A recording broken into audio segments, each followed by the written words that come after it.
Assalamu alaikum students, welcome to online class of physics. In the previous video lecture we have discussed about waves as a carrier of energy and wave equation. Previous video lecture में हमने इस चीज़ को details से study किया, हमने कुछ activities describe की, कुछ एक्टिविटीज़ को हमने स्टडी किया कि वेव एनर्जी को कैसे कैरी करती हैं. सेकंड थिंग, वेव इक्वेशन को हमने प्रूव किया, that is v equal to f lambda.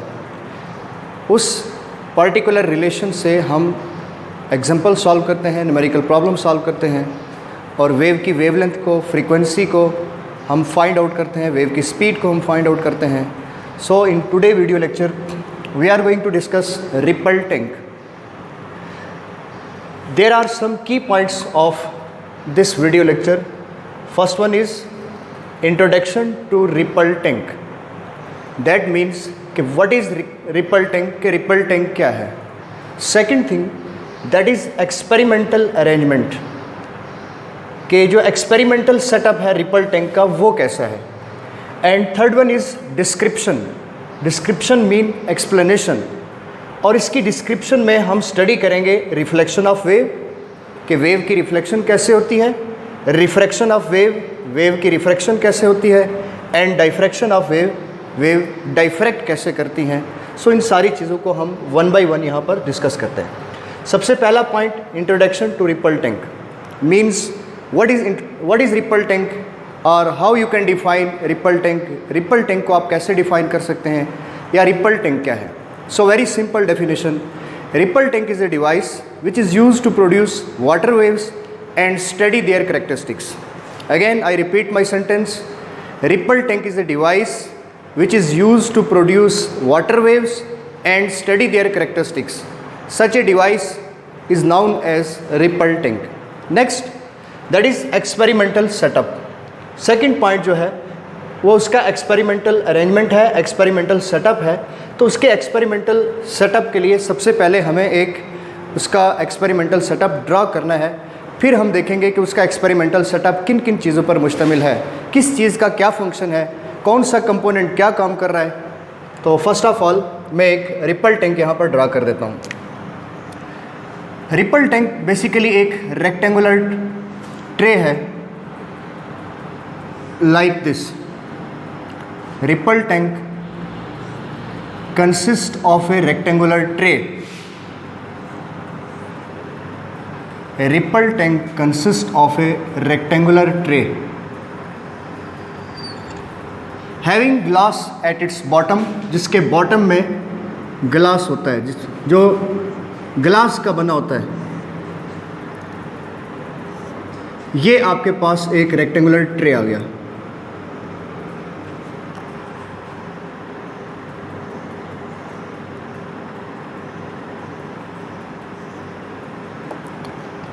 Okay, अब हम इसको एक टेबल के ऊपर हम इसको माउंट कर देते हैं, ऐसे नस्ब कर देते हैं. So this is a table. About half metre from the surface of table हमने इसको क्या कर दिया, ऐसे सेट कर दिया लाइक दिस.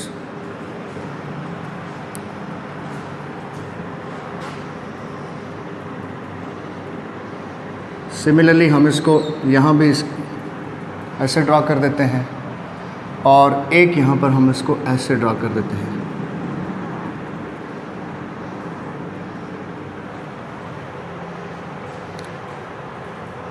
ओके,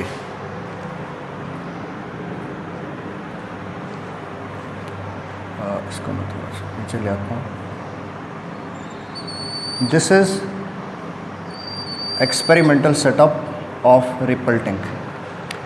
ये रेक्टेंगुलर ट्रे है और ये इस लाइन से इस लाइन तक जो आपको इसकी विड्थ नज़र आ रही है, दैट मीन्स कि ये रेक्टेंगुलर ट्रे इतनी गहरी है, ये इसकी डेप्थ है, ये इसकी डेप्थ को रिप्रेजेंट कर रही है. सिमिलरली यहाँ पर हम एक आयरन स्टैंड लेंगे.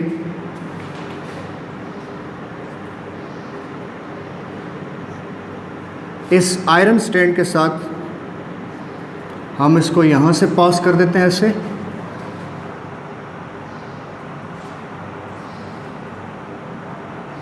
This is the iron stand. इसके ऊपर हम एक यहाँ पर प्लेस करेंगे वुडन बोर्ड को, like this is a wooden board which we place on the surface of water, जिसको हम वाटर की सरफेस के ऊपर क्या करेंगे, ऐसे प्लेस कर देंगे। दिस इज़ वुडन बोर्ड, और इस सेटअप को हम वाइब्रेटर कहेंगे, ये जो वुडन बोर्ड है। इसके ऊपर हम एक मोटर को लेंगे, an electric motor, like this. Similarly, यहाँ इस आयरन स्टैंड के साथ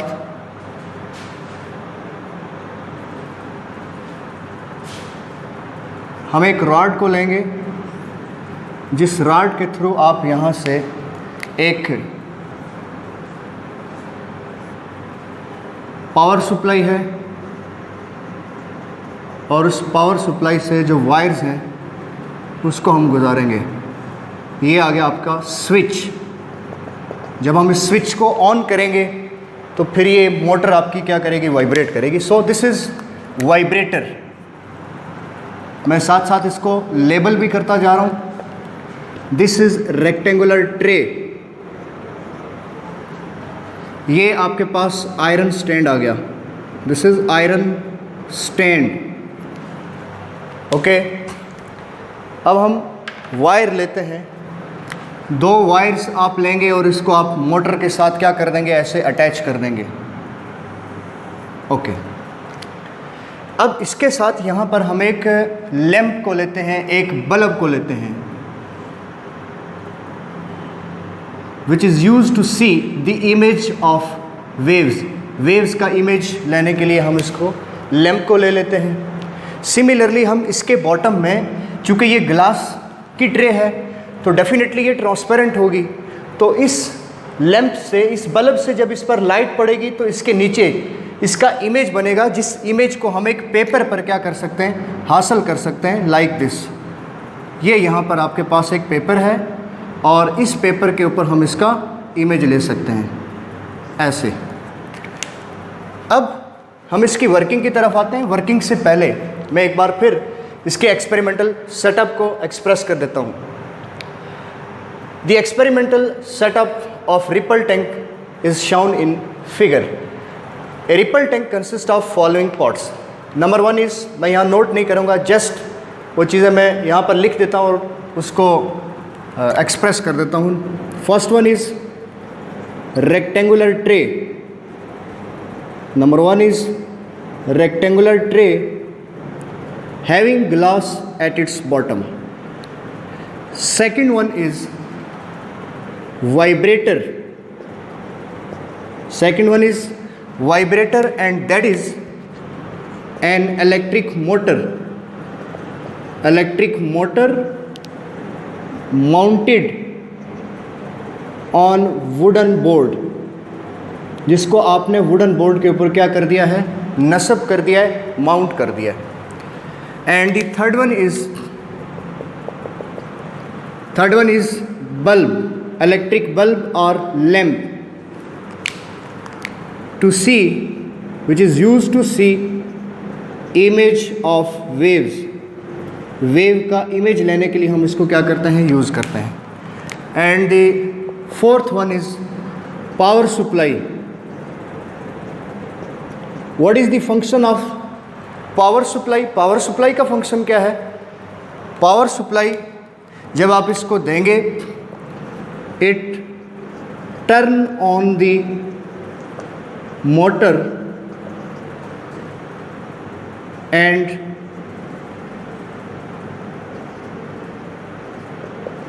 vibrate the wooden board, और ये वुडन बोर्ड को क्या करेगा, वाइब्रेट कराएगा।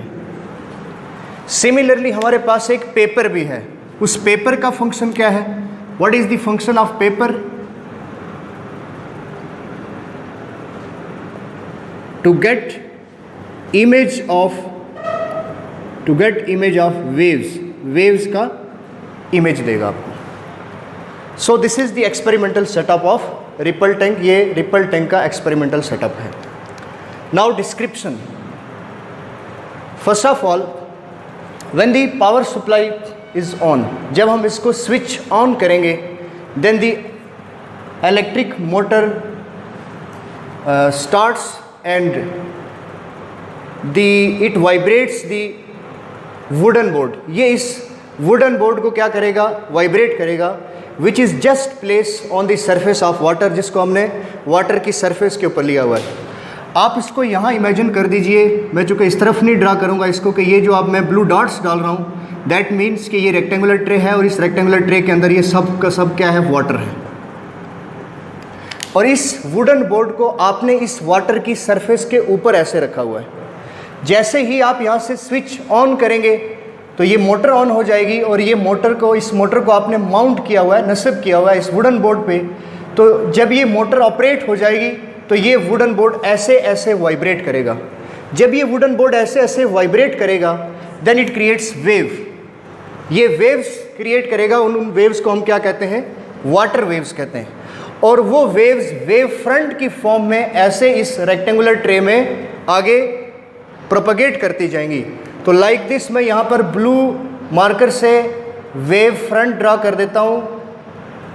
आपको इस तरह के वेव फ्रंट मिलेंगे लाइक दिस। अगर आप अपनी बुक पे इमेजिन करें तो आपको इस तरह के वेव फ्रंट मिलेंगे। फिर नेक्स्ट ऐसे आपको मिलेगा, फिर नेक्स्ट ऐसे, सॉरी, ये आपको कंटिन्यूसली इस तरह का पैटर्न यहाँ पर मिलेगा। और इस पैटर्न से हमें क्या दिखता है कि ये आपके पास जो वेव्स हैं ये कंटिन्यूसली यहाँ पर प्लेन वेव फ्रंट बना रही हैं लाइक दिस। इनको हम क्या कहते हैं, दीज आर वेव फ्रंट। और ये कौन से वेव फ्रंट है, plane wave front. What is mean by wave front? Wave front हम किसे कहते हैं? So the surface on which all the particles has same phase of vibration, that is called wave front. But यहाँ पर आपको इस surface of water पे wave की नेचर इस तरह नज़र नहीं आती। इस तरह की वेव जो आपको स्ट्रिंग पर नज़र आती है, वो वेव आप यहाँ पर इमेजिन नहीं कर सकते। यहाँ पर वेव के जो क्रेस्ट और ट्रफ है, they are appears as a dark and bright region. Crest और ट्रफ यहाँ पर अपीयर होंगे as a dark and bright region, वो डार्क और ब्राइट रीजन की फॉर्म में। तो मैंने इसको फिलअप नहीं किया। जैसे मैंने एक पहला वेव फ्रंट यहाँ फिल किया, आप इसको ज़रा इमेजिन कीजिए कि ये आपके पास डार्क रीजन है, इस डार्क रीजन के बीच में ये आपके पास एक ब्राइट रीजन है। तो ये जो ब्राइट रीजन है ये रिप्रेजेंट करता है क्रेस्ट को, और ये जो डार्क रीजन होता है दैट रिप्रेजेंट्स ट्रफ, ये ट्रफ को रिप्रेजेंट करता है। सिमिलरली ये आप देख सकते हैं, इससे पहले फॉर एग्जांपल ये crest, then trough, crest, trough, crest, trough and so on. तो इस तरह से ये आपको वेव मिलती हैं। और इसका इमेज जब आप लेते हैं पेपर के ऊपर, तो पेपर के ऊपर इसका इमेज लेने के लिए हम इस रेक्टेंगुलर ट्रे के नीचे एक पेपर ले लेते हैं, इसके ऊपर हम क्या ले लेते हैं, एक लैंप को ले लेते हैं, एक इलेक्ट्रिक बल्ब को लेते हैं। जब उससे लाइट पास करेगी इस पर और ट्रे से, चूँकि ये रेक्टेंगल जो ट्रे आपने लिया है ये ग्लास की है, ये इसका बॉटम सारा किसका बना हुआ है, ग्लास का बना हुआ है, तो लाइट इस पर पड़ेगी तो इसका इमेज आपको नीचे इस पेपर के ऊपर मिलेगा। और ये पैटर्न आप क्रेस्ट और ट्रफ का जो पैटर्न है वो डार्क और ब्राइट रीजन्स का पैटर्न आप लोग इस पेपर के ऊपर उसका परमानेंट इमेज ले लेंगे, आपको मिल जाएगा यहाँ पर। अब यहाँ पर हम जो इसका सबसे पहला पॉइंट डिस्कस करने जा रहे हैं, डिस्क्रिप्शन में मैंने पहला पॉइंट लिखा है, that is reflection of wave, कि ये वेव रिफ्लेक्ट कैसे करती हैं। तो डेफिनेटली रिफ्लेक्शन तभी पॉसिबल है जब आप उन वेव्स के रास्ते में किसी ऑब्स्टेकल को रखते हैं, जब आप उसके बीच में किसी रुकावट को रखते हैं तो वो वेव वहाँ से क्या हो जाएंगी, वापस रिफ्लेक्ट होंगी। इसको हम स्टडी करते हैं। अभी मैं एक बार फिर से आपको एक्सपेरिमेंटल सेटअप समझा देता हूँ। The experimental setup of ripple tank consist of following parts. First one is rectangular tray having glass at its bottom. Rectangular tray है और मैंने आपको बताया कि ये कॉर्नर मैंने थोड़ा सा इसका ऊंचा कर दिया, विच मीन्स दैट कि ये अंदर से इतना डीप है। ये आपके पास जो रेक्टेंगुलर ट्रे है ये इसकी डेप्थ बता रहा हूँ मैं कि ये इसकी डेप्थ है। ऐसे ही आप इसको 3 डायमेंशनल पैटर्न में आप इसको यहाँ स्टडी ड्रा कर सकते हैं। Second point is vibrator. तो वाइब्रेटर अकेला वाइब्रेटर कोई एक चीज़ नहीं है, वाइब्रेटर में एक वुडन बोर्ड है और उसके साथ एक मोटर है।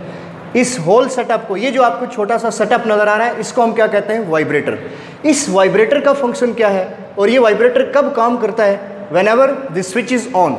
जब आप स्विच ऑन करेंगे तो ये मोटर ऑपरेट हो जाएगी और ये मोटर किसके ऊपर आपने प्लेस की हुई है, किसके ऊपर माउंट की हुई है, वुडन बोर्ड। तो जब ये मोटर क्या करेगी, वाइब्रेट ऑपरेट हो जाएगी, तो वुडन बोर्ड ऐसे ऐसे वाइब्रेट करेगा। और हमने इस वुडन बोर्ड को ऐसा सेट किया हुआ है कि ये wooden board surface of water के साथ जस्ट टच कर रहा है, उसमें इमर्स नहीं है, उसमें डूबा हुआ नहीं है, उसकी सरफेस के ऊपर है। तो जब इसके ऊपर मोटर ऑपरेट होगी तो ये ऐसे ऐसे वाइब्रेट करेगा। तो इसके रिजल्ट में आपको यहाँ पर क्या मिलेंगी, वेव्स मिलेंगी और वो प्लेन वेव फ्रंट बनाएंगी। वेव फ्रंट किसे कहते हैं, the surface in which all the particles has same phase of vibration, that is called wave front। अब यहाँ पर जो वेव का पैटर्न है, जो वाटर वेव्स प्रोड्यूस होती हैं, दैट हैव ट्रांसवर्स नेचर। उसकी नेचर कैसी है, ट्रांसफर नेचर है, इस तरह की नेचर है। दैट मीन्स कि उसमें क्रेस्ट और ट्रफ अपीयर होते हैं, मीडियम के पार्टिकल वेव की डायरेक्शन के परपेंडिकुलरली वाइब्रेट करते हैं। तो अब ये क्रेस्ट और ट्रफ आपको कैसे मिलते हैं यहाँ पर, तो क्रेस्ट और ट्रफ का जो पैटर्न है वो आपको डार्क और ब्राइट रीजन की फॉर्म में आपको मिलता है। डार्क और ब्राइट, ये आपके पास कौन सा पोर्शन है, that is bright. So bright portion और ब्राइट रीजन रिप्रेजेंट्स क्रेस्ट। ये किसको रिप्रेजेंट करता है, क्रेस्ट को। सिमिलरली ये जो नेक्स्ट वन इज डार्क, ये डार्क रीजन किसको रिप्रेजेंट करेगा, दैट रिप्रेजेंट ट्रफ, ये ट्रफ को रिप्रेजेंट करता है। सो इस तरह का पैटर्न आपको यहाँ पर मिल जाता है। अब ये वेव्स क्या रिफ्लेक्ट हो सकती हैं, आंसर इज यस, कि जितनी भी तरह की वेव्स हैं वो रिफ्लेक्शन को फुलफिल करती हैं, रिफ्रैक्शन को फुलफिल करती हैं, डाइफ्रैक्शन को फुलफिल करती हैं। So water wave also reflect, refract and diffract. तो वन बाय वन हम इसको डिस्कस करते हैं। First one point is that is reflection of wave. तो रिफ्लेक्शन ऑफ वेव के लिए फर्स्ट ऑफ ऑल मैं यहाँ पर एक ऑब्स्टेकल लूँगा, एक रुकावट लूँगा। So this one is obstacle.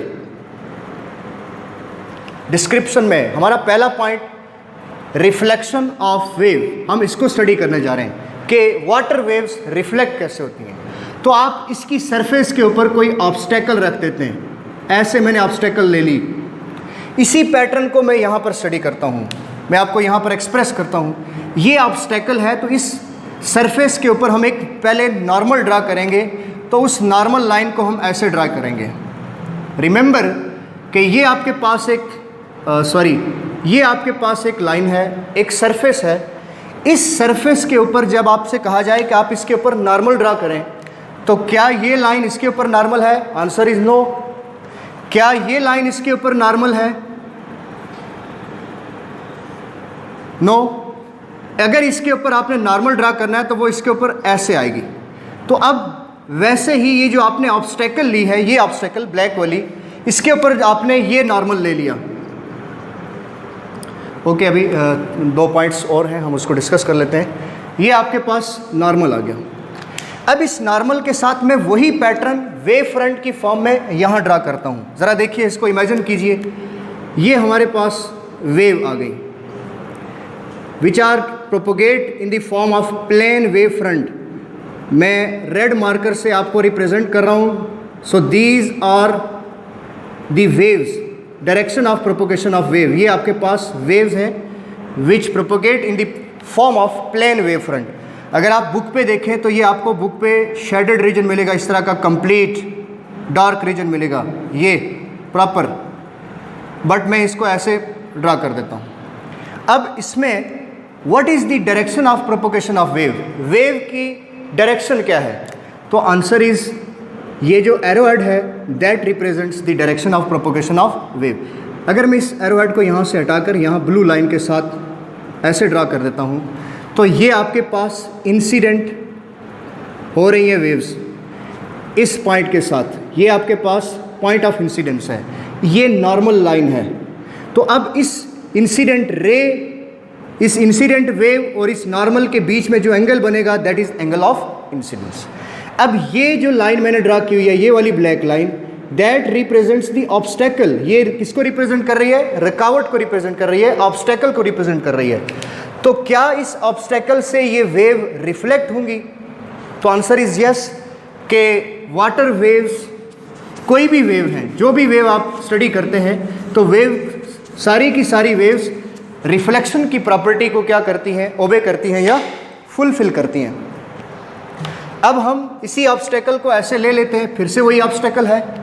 जब ये वेव ऐसे जा रही हैं, जाकर इस ऑब्स्टेकल से टकराती हैं, तो टकराने के बाद ये वेव्स ऐसे ओरिएंट हो जाएंगी। These are oriented in this way, ये वेव्स ऐसे ओरिएंट हो जाएंगी। सिमिलरली सेकंड वेव को मैं ऐसे ड्रा कर देता हूँ वेव फ्रंट की फॉर्म में। सिमिलरली नेक्स्ट वन हम इसको ऐसे ड्रा करेंगे एंड द नेक्स्ट वन हम उसको ऐसे ड्रा करेंगे। तो अगेन आप यहाँ पर एक नॉर्मल लाइन लेंगे। For example this is the normal on obstacle, ये जो आपके पास सरफेस है। अब इस पॉइंट से जो वेव की रिफ्लेक्शन होगी that is like this. Wave की रिफ्लेक्शन इस अंदाज से होगी, इसको हम क्या कहते हैं? Reflection of wave. अब ये रिफ्लेक्टिव वेव है, this is reflected wave and this is incident ray और इंसिडेंट वेव। तो इस रे और इस नॉर्मल के बीच में जो एंगल बनता है that is angle of incidence. अब इस नॉर्मल और इसके बीच में जो एंगल बनेगा इस रिफ्लेक्टेड रे के बीच में that is angle of reflection. So how you can define reflection of wave? Very simple, when the wave travelling from one medium, जब वेव एक मीडियम से ट्रेवल करती हुई आती है and falls on the surface of another medium. Remember कि ये आपके पास ये जो वेव्स आ रही हैं, ये यहाँ पर मीडियम कौन है? That is water. ये एक अलग मीडियम है। अब ये जो आपने ऑब्स्टेकल रखी है, ये आपने कोई सॉलिड मटेरियल रखा है। फॉर एग्जांपल कोई मेटल की आपने स्ट्रिप रखी है, तो मेटल की जो आप स्ट्रिप ले रहे हैं दैट मीन्स कि ये आपके पास सॉलिड है। तो मीडियम आपके पास दो तरह के हो गए, एक वाटर और एक solid. When the wave traveling from one medium and falls on the surface of another medium, it bounce back into the first medium. ये उसी मीडियम में वापस आ जाती हैं। इस प्रोसेस को हम क्या कहते हैं? रिफ्लेक्शन ऑफ वेव कहते हैं। Is it clear? मैं अगेन रिपीट करता हूँ इस चीज़ को। ये आपके पास वेव की डायरेक्शन है, ये वेव्स हैं और ये वाटर वेव्स हैं, तो डेफिनेटली मीडियम क्या है? वाटर है। तो जब ये वेव ऐसे ट्रेवल करके किसी दूसरी सरफेस की बाउंड्री से टकराती हैं, तो उस बाउंड्री पर टकराने के बाद ये पहले मीडियम में वापस बाउंस बैक हो जाती है, रिफ्लेक्ट हो जाती है। इस प्रोसेस को हम क्या कहते हैं? रिफ्लेक्शन ऑफ वेव कहते हैं। So next one point that is refraction of wave. Refraction of wave, refraction किसे कहते हैं? रिफ्रैक्शन उसको कहते हैं कि वेव जब एक मीडियम से जाए और दूसरे मीडियम में एंटर हो जाए, सो जब दूसरे मीडियम में एंटर हो तो अपनी डायरेक्शन ऑफ प्रोपोगेशन को क्या कर दे? चेंज कर दे। इसको हम क्या कहते हैं? Refraction of wave. तो हमारे पास यहाँ पर दो तरह के मीडियम कैसे हैं? तो इट मीन्स कि जब आप यहाँ पर एक ब्लॉक को लेते हैं, उस ब्लॉक को आप यहाँ पर इमर्स कर देते हैं, डुबो देते हैं, तो आपके पास दो तरह की सरफेसेस क्रिएट हो जाती हैं। जिस पोजीशन पर आपने ब्लॉक को लिया हुआ है तो वहाँ पर वाटर की जो डेप्थ होगी वो कम हो जाएगी, और उसके सराउंडिंग में अगर आप देखें तो ये जगह ज़्यादा डेप्थ वाली है, यहाँ पर डेप्थ ज़्यादा है, और इस जगह पर डेप्थ क्या है? कम है। तो इसको हम क्या लिखते हैं? शैलो वाटर लिखते हैं हम इसको। ये कम गहरी जगह है और ये ज़्यादा गहरी जगह है। तो जब वेव कम गहरी जगह से ज़्यादा गहरी जगह की तरफ आएंगी, प्रोपोगेट करेंगी, तो वो अपनी डायरेक्शन को क्या कर देंगी? चेंज कर देंगी, वो अपना पाथ चेंज कर देंगी।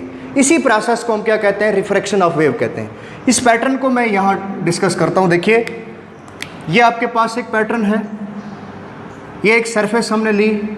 इस सरफेस में अगर आप अपनी बुक पे देखें और फिर ज़रा वाइट बोर्ड पे ध्यान दीजिए आप, तो ये आपके पास एक डेप्थ वाटर है और ये आपके पास शैलो वाटर है। सो जब आप इसको यहाँ से ऐसे लेते हैं, ये आपके पास प्लेन वेव फ्रंट है, वेव फ्रंट की फॉर्म में हमने वेव्स को लिया हुआ है,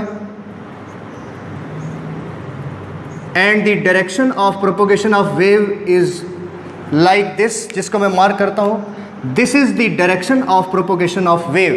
ये जो वाटर वेव्स हैं, ये वाटर वेव्स ऐसे प्रोपोगेट कर रही हैं। जब ये वाटर वेव ऐसे प्रोपोगेट कर रही हैं तो ये आपके पास जो बीच में बाउंड्री है, ये जो ब्लू लाइन आपको नज़र आ रही है, ये जो बाउंड्री है, इसके ऊपर हम एक नॉर्मल ड्रा कर देते हैं। चूँकि ये डिस्टिंग्विश कर रही है, किस चीज़ को डिस्टिंग्विश कर रही है?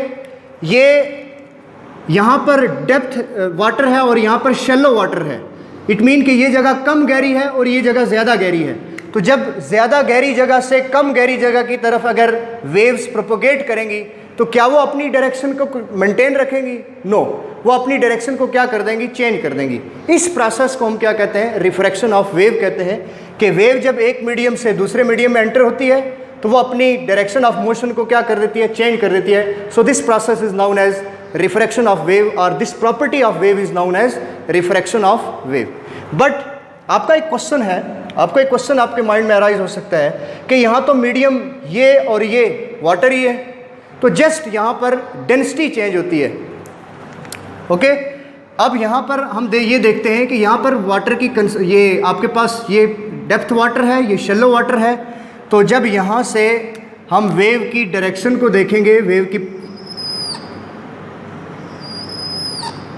प्रोपोगेशन हम स्टडी करेंगे, तो वेव की प्रोपोगेशन कुछ इस तरह की होगी। उसको मैं यहाँ पर इमेजिन ये ड्रा कर देता हूँ।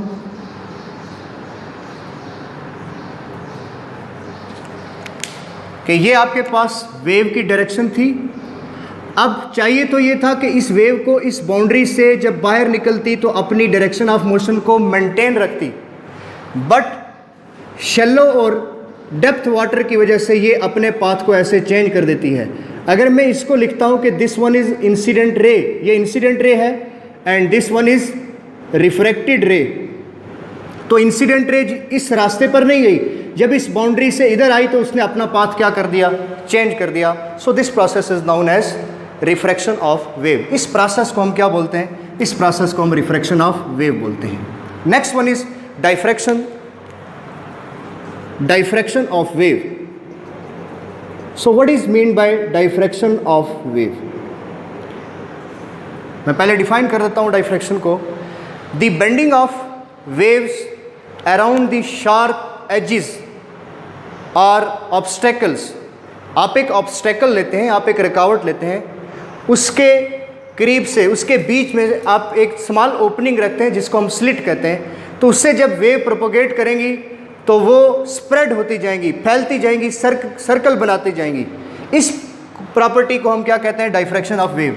फॉर एग्जांपल, ये आपके पास एक कोई मेटल की स्ट्रिप है, इसके साथ आपने एक और स्ट्रिप ऐसे ले ली। ये बहुत क्लियर है, ज़रा देख लें इसको। अब ये आपके पास वेव की डायरेक्शन है, this is the direction of wave which propagate towards these obstacle. मैं रेड एरो हेड यहाँ ड्रा कर रहा हूँ, दैट मीन्स कि वेव ऐसे प्रोपोगेट कर रही हैं।